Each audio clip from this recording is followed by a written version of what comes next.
30 points. What was your mindset coming into tonight's game? Get a win, man. We've been struggling lately. Mindset was get a win.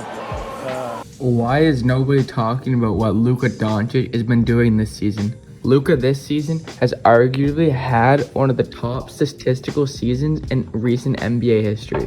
There have not been many players that can do what Luka does every single night.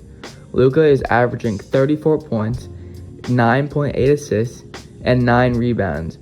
It's not normal to have 40-point triple-doubles every single week, but NBA fans have taken Luka's greatness for granted.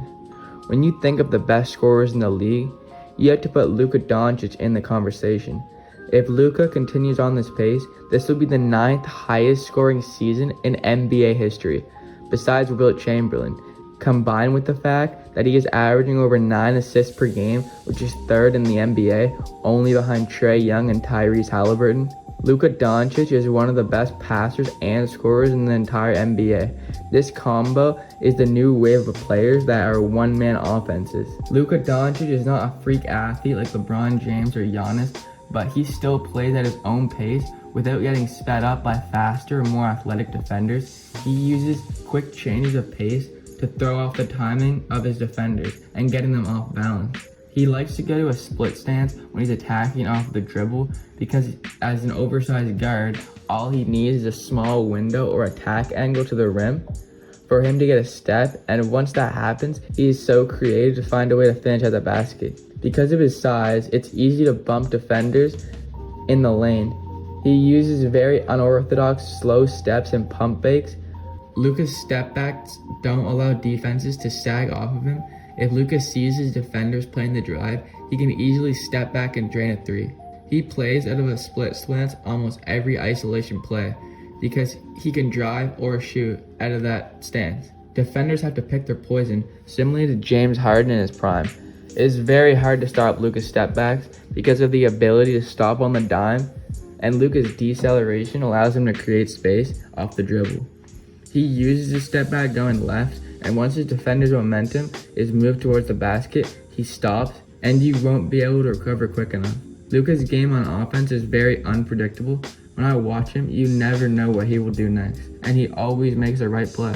Last season, Luka's stats were on an MVP level. The Mavericks made a win-now trade for Kyrie Irving mid-season, and they struggled early. There were multiple times you could see the learning curves between Luka and Kyrie. You could see the learning curves. Luka was used to having the ball in his hands late game. There were instances when Kyrie was cooking in the fourth quarter, but Luka off the ball was not very effective. Toward the end of the season, I did not believe the Mavs could turn it around. The speculation that Luka would leave in the offseason was talked about.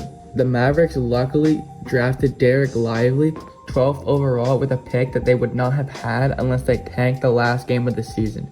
Derek Lively and Luka have amazing chemistry in the pick and roll. It's almost unfair. Luka's passing leaves defenses with no options. The best pick and roll operator in the NBA today might just be Luka Doncic. There is no read he can't make, no defensive scheme that can slow him down, which is why the Mavericks are in the playoff race this year. In any other year, they might be a top 3 seed in the West. Unfortunately for them, the Western Conference is stacked. We didn't see Luka last year in the playoffs, but in 2022, he put on a masterpiece, almost carrying the Dallas Mavericks to the NBA Finals. They lost a tough series to the Golden State Warriors, but Luka had emerged, a proven playoff winner. Some players get worse in the playoffs and just can't handle the added pressure of the spotlight.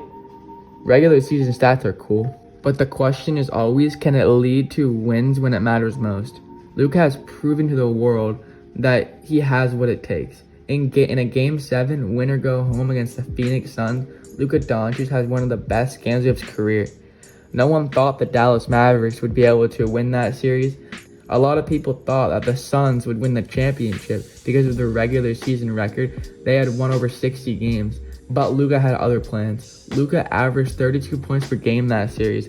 Luka knocked down multiple threes and broke down the defense with his handle. He was getting his teammates involved as well. There was nothing the Suns could do to stop him. He was one step ahead the entire first half. By halftime, the game was over. Luka cruised to 35 points, sending the Phoenix Suns home. I didn't think that game would be taught for a while, but somehow he did. When the Dallas Mavericks played Trae Young and the Atlanta Hawks, no one knew that they were about to witness NBA history.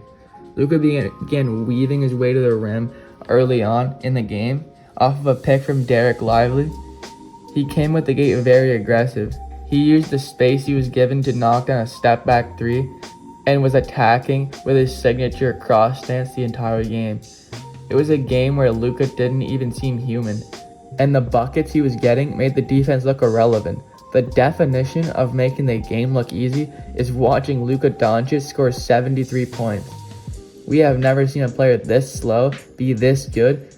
I guess Luka has been playing pro basketball since he was 13, allowing him to be one of the best players in the NBA very early, but he is still only 25 years old.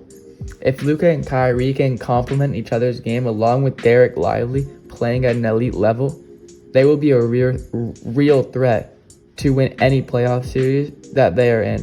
The playoffs are not too far away, and playoff Luka will be out for a revenge because the Dallas Mavericks finally have a competitive team.